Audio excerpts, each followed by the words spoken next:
Hey everyone, have you ever been in a conversation and struggled to find the right words? It's frustrating, right? Guess what? You're not alone.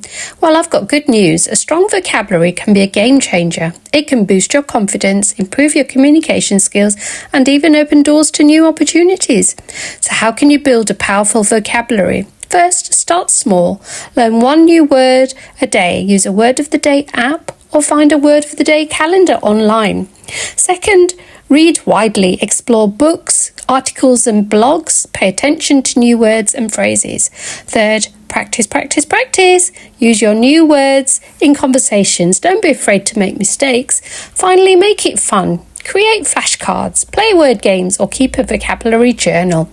I know someone who transformed her life from this simple habit. My friend Emma started learning on one new word a day. She used those words in her daily conversations, and within a few months she gained confidence, improved her communication skills, and guess what? She landed a new job, all thanks to her improved vocabulary.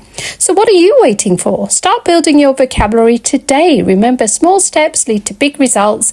What's your favourite new word? Share it in the comments below, and don't forget to like, share and subscribe for more tips and tricks. Till the next time, happy learning.